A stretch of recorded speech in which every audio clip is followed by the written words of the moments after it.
Hello everybody, welcome to my channel Chapter Chat, and today we are going to read a poem Don't Wash by Lakshmi Kannan.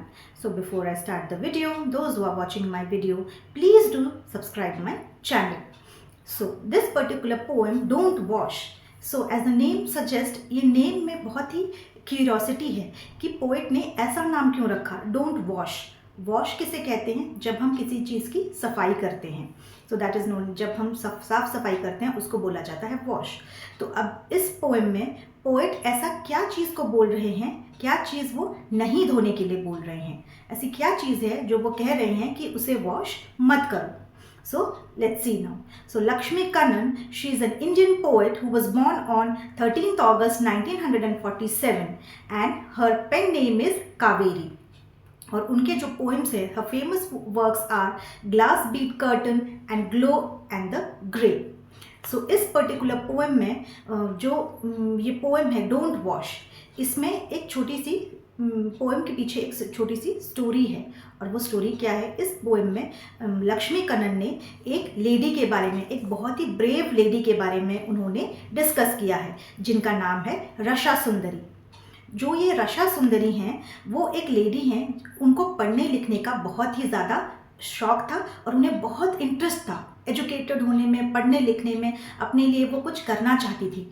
पर वो जिस society को belong करती थी वहाँ पे पढ़ना लिखना बहुत बुरा माना जाता था। उनको लगता था कि जो लेडीज़, जो पढ़ी लिखी लेडीज़ होती हैं वो अच्छी नहीं होती हैं और उनको एक बुरी नज़र से देखा जाता था, उनको रिस्पेक्ट नहीं दिया जाता था। वो बहुत ही ज़्यादा बुरा मानते थे उस चीज़ को। जो लेडीज़ पढ़ी लिखी होती थी उनको वो अच्छी नज़रों से नहीं देखते थे, क्योंकि उस टाइम पे उनको जो एजुकेशन है उसकी वैल्यू पता नहीं थी और उनको पता नहीं था कि एजुकेशन कितना इम्पॉर्टेंट है। पर रशा सुंदरी जो हैं उनको शुरू से ही पढ़ने लिखने का बहुत ही ज़्यादा उनको इच्छा थी कि वो अपने पढ़े लिखे और अपनी लाइफ में वो कुछ बनना चाहती थी। तो ये जो पूरा पोएम है ये रशा सुंदरी के ऊपर बेस्ड है। So let's start now. तो रशा सुंदरी की जो जितनी स्ट्रगल हैं, उन्होंने कैसे स्ट्रगल किया और वो कैसे उन्होंने अपनी पढ़ाई पूरी की और उनकी जो ड्रीम्स हैं उन्होंने उनको अचीव किया, ये पूरा पोएम उसके बारे में है। So let's start now. No don't ever clean with water the dark sooty walls of your kitchen Rasha Sundari. तो यहाँ पे जो पोएट हैं, जो लक्ष्मी कन्नन, ये चीज़ बोल रही हैं रशा सुंदरी को। जो रशा सुंदरी हैं उनको बोल रही हैं no don't ever clean with water the dark sooty walls. जो रशा सुंदरी हैं वो अपने इन लॉज के घर में, वो किचन में वो खाना बनाती हैं। और गांव में आप लोगों ने देखा होगा, जो गांव होता है वहाँ पे मिट्टी के घर होते हैं, ऊपर जो होते हैं वो छत नहीं होते, वो मिट्टी के होते हैं और जो टाइल्स होते हैं उसके बने होते हैं, जो वॉल्स होते हैं वो भी मिट्टी के बने हुए होते हैं।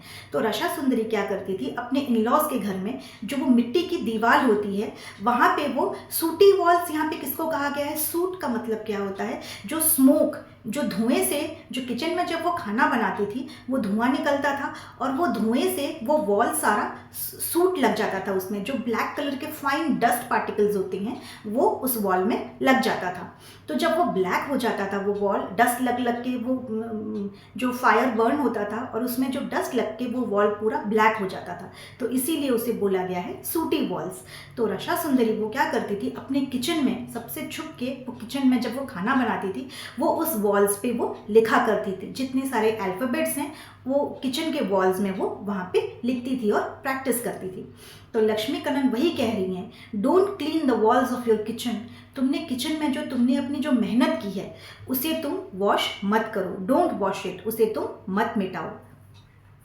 वो अपने किचन के वॉल्स में वो सारे वो पढ़ाई करती थी और वो वहाँ पे लिखती थी। उनका जो शौक़ था पढ़ाई करने का वो बहुत ही ज़्यादा था। तो उनके मेंबर्स जो थे घर पे वो उनको अलाउ नहीं करते थे कि तुम पढ़ाई कर सकती हो, पर उन्होंने, उनके अंदर जो जिद थी कि मुझे कुछ करना है, इसीलिए वो किचन के वॉल्स में छुप छुप के जब वो खाना बनाती थी उस टाइम पे वो पढ़ा करती थी। For the Akshara you scratched on the wall so fugitively. So the letters, जो वो लेटर्स सुनती थी उन लेटर्स की वो अक्षरा मीन्स द लेटर्स, और वो जो अक्षर जो हैं वो जो सुनती थी वो वॉल्स में वो लिखा करती थी। उनका जो स्ट्रगल है, वो स्ट्रगल जो वो जिस स्ट्रगल से वो निकली हैं और वो जो जो करना चाहती थी वो उनको वो करना ही था, चाहे उनके लाइफ में कितनी भी ज़्यादा मुश्किलें क्यों ना आए। Even if you wash rice, fish, vegetables, even as you peel, cut, bake, stir and cook, the thieving letters on the wall will take wings. तो यहाँ पे जो पोएट हैं वो कह रही हैं even if you wash, जो वो किचन के जितने सारे काम होते हैं वो सारे करती थी।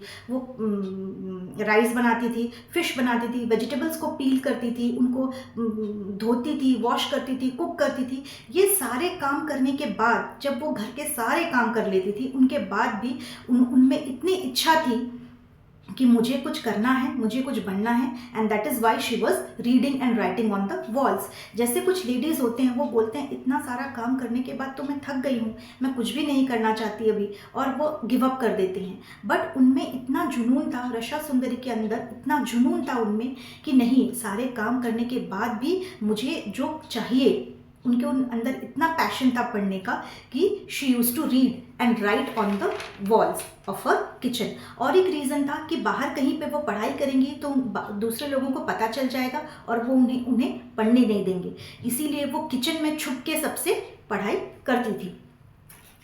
They fly down to the palm leaf you once stole from your son. See how the letters move in the eyes of the mind. सो उन्होंने एक बार क्या किया था, उनका बेटे का जो पाम लीफ होता है, पाम लीफ मीन्स आप अर्लियर डेज में देखोगे, जो पुराने ज़माने में क्या होता था, उस टाइम पे पेन पेपर इतना इजीली अवेलेबल नहीं होता था। आजकल हमारे पास तो क्या कुछ नहीं है, we have laptop, phones, iPhones, everything, we have all the stuff. But उस पुराने ज़माने में उस टाइम पे इवन पेन एंड पेपर भी मिलना, जो गांव के बच्चे हैं उनको वो सब चीज़ें भी नहीं मिल पाती थी, तो वो पाम लीफ में लिखते थे। पाम लीफ बहुत बड़े बड़े होते हैं जिनमें वो लिखा करते थे। तो उन्होंने क्या किया, एक बार वो एक पाम लीफ उन्होंने चोरी कर लिया और उस पाम लीफ में वो अपना प्रैक्टिस करने लगी। See the struggle of this women, वो कितना स्ट्रगल कर रही है कि वो पढ़ाई कर सके और कुछ बन सके और अपनी लाइफ में कुछ अचीव कर सके।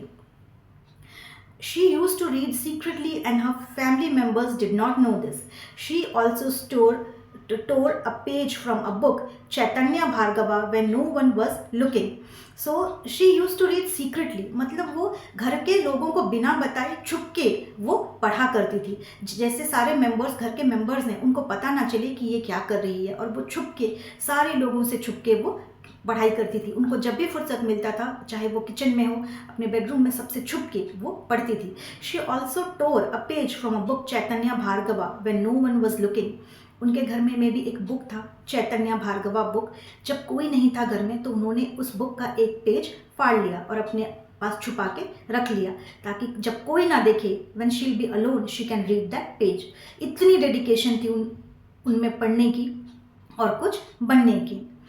She was so determined to read. People steal money, so you need to book रशा Sundari.